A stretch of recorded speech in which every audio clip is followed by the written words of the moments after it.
through those evening meals with some tips and tricks.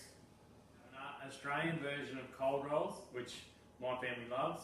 We're basically going to be able to pull most of the staples out of the pantry or fridge. So at a pinch, you can still put cold rolls together as long as you have these basic elements.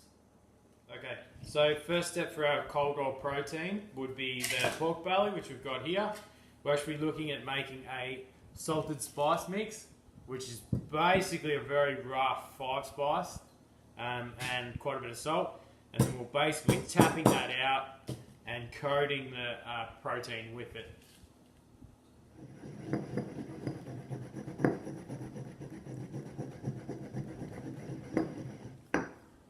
Okay, happy with that now. That's nice, not too fine, not too rough. The salt's broken it all up, all the spices. Now we're going to push on to the pork belly, which is the part of our protein. And we're just going to work in here and take the crackle off, because it's a different thing altogether. We're going to work on this separately so that we have all the components perfect, but they're not going to be all together.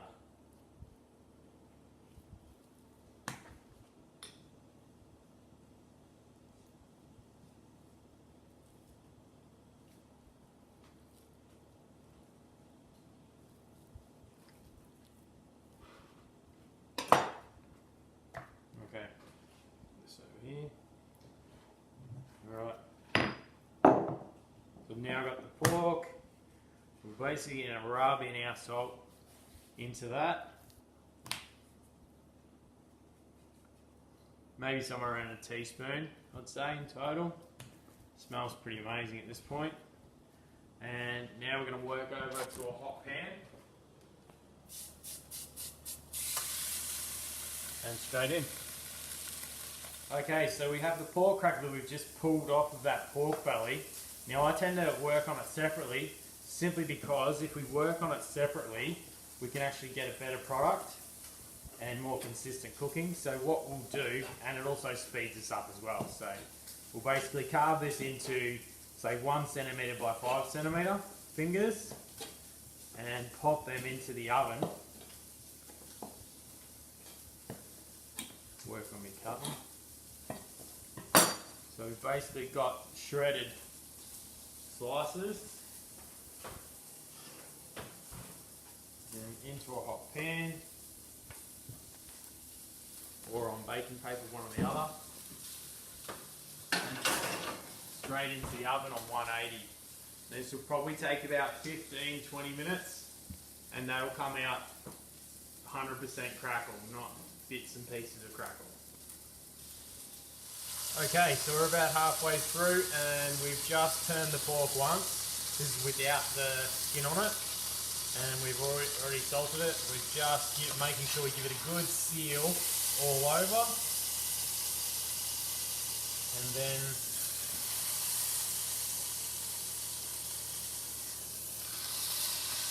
we'll pop it in the oven.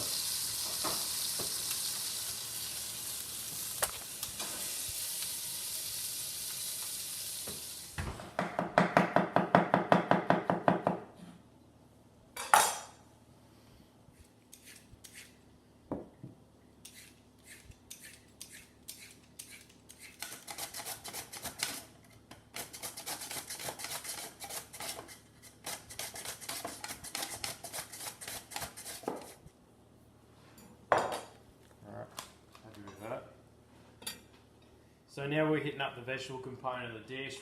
All we're going to do is basically julienne all the vegetables you can find. At the moment I've got mushrooms, cucumber, red capsicum, some red cabbage and some snow peas, which is sort of my favourite.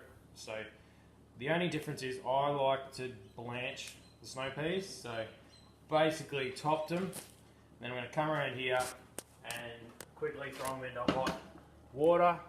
Blanch them for about, probably say 20 seconds. So if we count that, and then we've got a pot of ice water on the side that we'll be going into. And this just takes a little bit of the how you going out of them. They just taste a little bit better, a little bit smoother. and a touch more delicious. Brings out some nice flavours in the snow peas.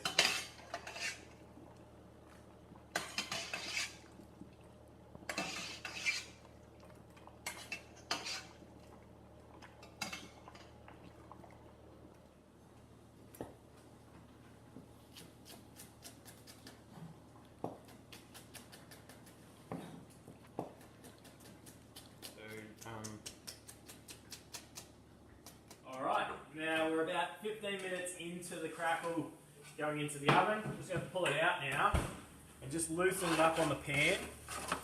Make sure that none of it's actually stuck. Most of that fat's starting to render out, so it will crisp up properly. And happy with that, we'll just pop that back in the oven and let it go for probably another 10 and it should be done. Okay, so now we've just got to pull that crackle out. We've probably been running for about 20-25 minutes now. And she's definitely all rendered out.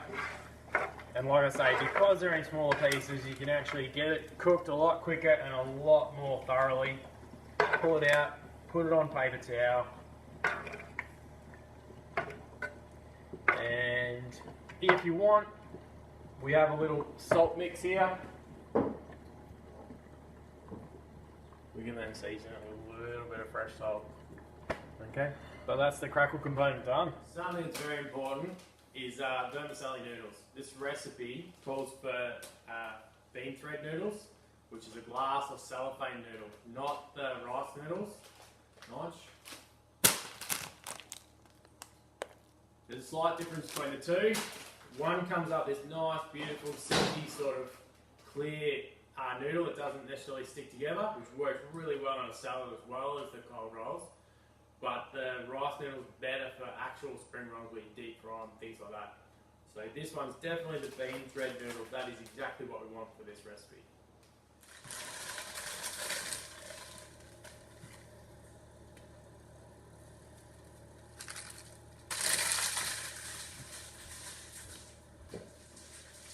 Noodles have been in the pot for 1 minute. I think that's long enough. The instructions say 2, but I'm happy with 1. And we'll get them off and into the sink, cold water, done.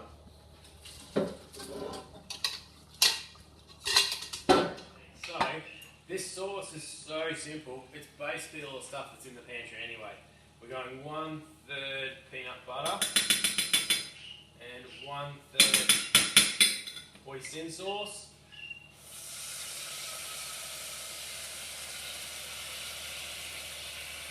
And just eyeing it, that's how easy it is.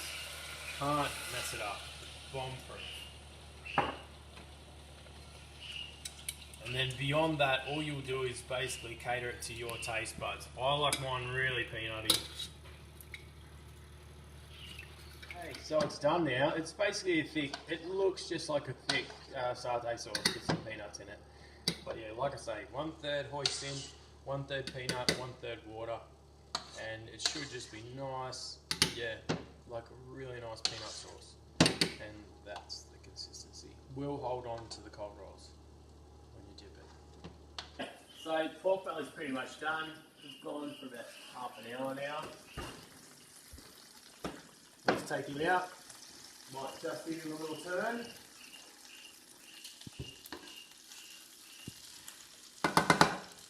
That's pretty crunchy. I'm pretty happy most of that fat's rendered out now. So we pull the pork belly, basically take all that drip off it, try to leave that in the pan. There shouldn't be any issues there.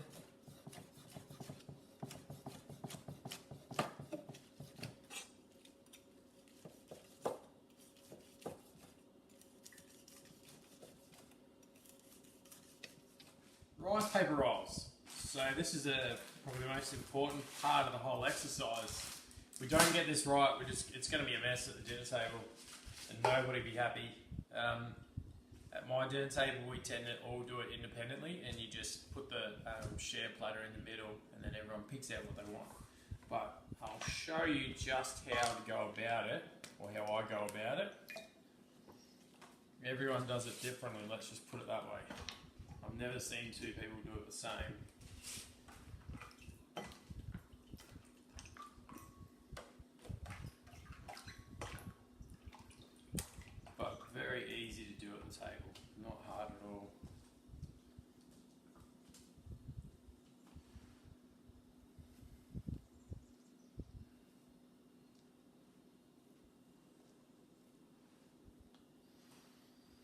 I'm just popping down the snow peas because I quite like that. If you can't get bean shoots, which some places don't have them, you can get snow peas most of the time. They're pretty generic, so I quite like to use them instead of the bean shoots, just for a change up. They don't have the flavour. They have a totally different flavour to the bean shoots, but basically the same crunch.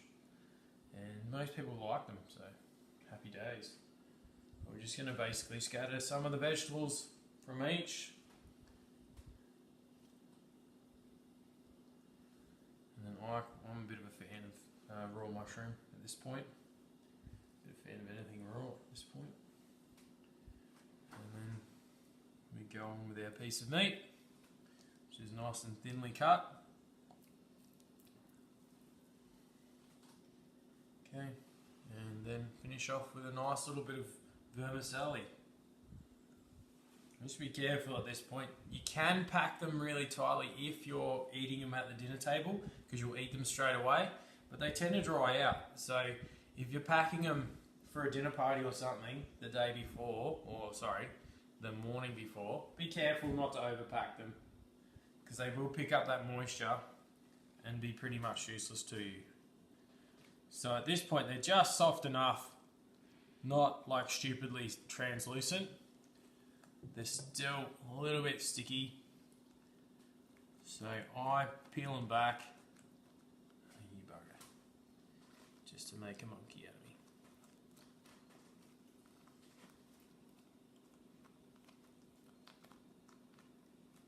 A better example there.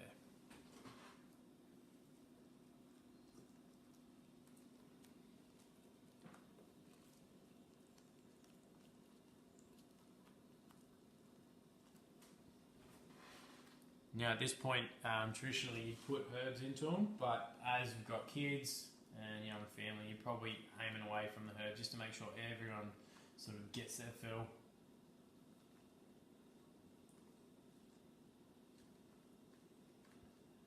There should be plenty of colour from the snow peas. Well, the end of our except for pork belly cold rolls. Hope you enjoyed it, and give it a go when you get home.